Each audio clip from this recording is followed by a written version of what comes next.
Cheminons sur les petites routes près de Beauloup dans les Pyrénées-Orientales. Nous sommes en plein Ariège. La région est celle du Razès, tout aussi riche en histoire. Nous sommes en terre cathare, à proximité du Pog de Montségur. Mais à quelques kilomètres, il y a eu un sanctuaire dans la petite vallée. Je dis bien, il y a eu. Regardons les cartes postales. On se croit à Lourdes. C'est l'œuvre du père Louis de Coma. Né à Foix en 1820, devenu jésuite, le père de Coma obtient l'autorisation de créer une œuvre. Alors, il choisit sa région natale. La famille de Coma avait hérité d'un terrain de plusieurs hectares situé sur la commune de Beauloup. Le terrain se prête parfaitement aux projets architecturaux du jésuite. Pour financer ce projet, le père Louis de Coma constitue une association, La Bonne Mort, dont le but est d'accompagner les croyants, souvent malades, vers les portes du paradis. Pour accéder au bonheur éternel, il suffit d'assister à des retraites, mais surtout d'envoyer des dons. Et il crée aussi une fondation, l'œuvre de Gethsémani. C'est insuffisant, alors l'abbé se met à parcourir toute la France, dans l'espoir de trouver des communautés religieuses, de généreux donateurs capables de participer au financement du monastère. Ce monastère est édifié grâce aux fonds de sa famille, mais aussi grâce à plusieurs mécènes, dont par exemple la comtesse de Chambord. Ce sont curieusement les mêmes que ceux de l'abbé Saunière à Rennes-le-Château, situé à seulement quelques kilomètres de Beauloup. Les travaux du Carol débutent en 1880. C'est un vaste projet avec une crypte, un autel en pierre surmonté d'une statue du Christ agonisant et face à la grotte, à flanc de colline, la chapelle du Calvaire et un monumental chemin de croix. Il y a aussi une construction d'une basilique et d'un couvent, rien que cela.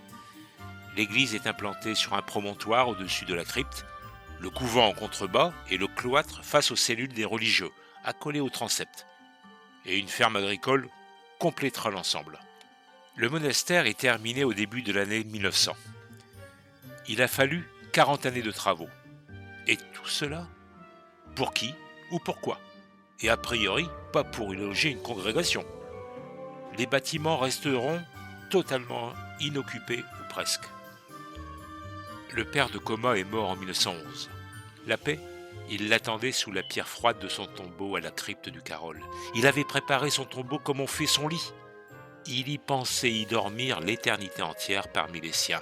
Hélas, le destin en a décidé autrement. La mort n'a apporté à Louis de Coma ni la paix, ni le repos. Sa sépulture a été violée, profanée, la nécropole saccagée, les dépouilles malmenées et les os dispersés. Dans les années 1930, les lieux sont laissés à l'abandon. De nombreuses dégradations sont commises, le site tombe dans l'oubli.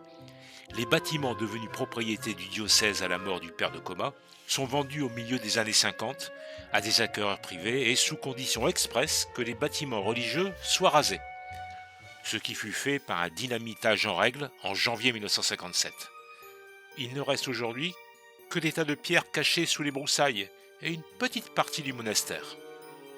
Les ruines de la grotte ainsi que son plan en forme de signe ankh signifient la vie en égyptien ancien.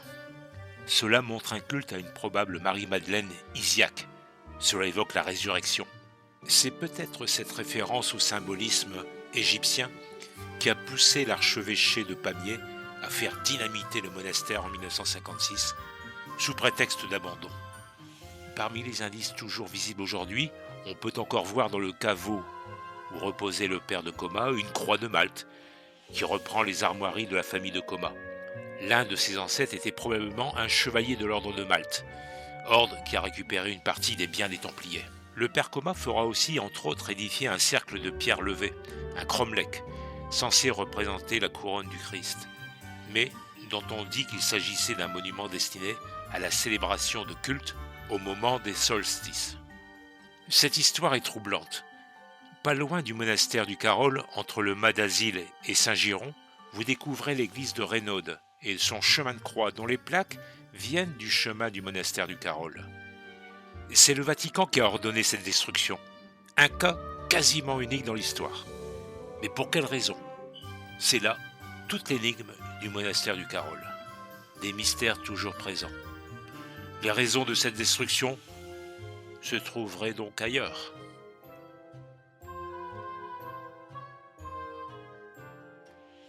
Nous vous remercions de votre écoute et n'oubliez pas de liker et de cliquer sur la petite cloche pour nous suivre vers de nouvelles aventures.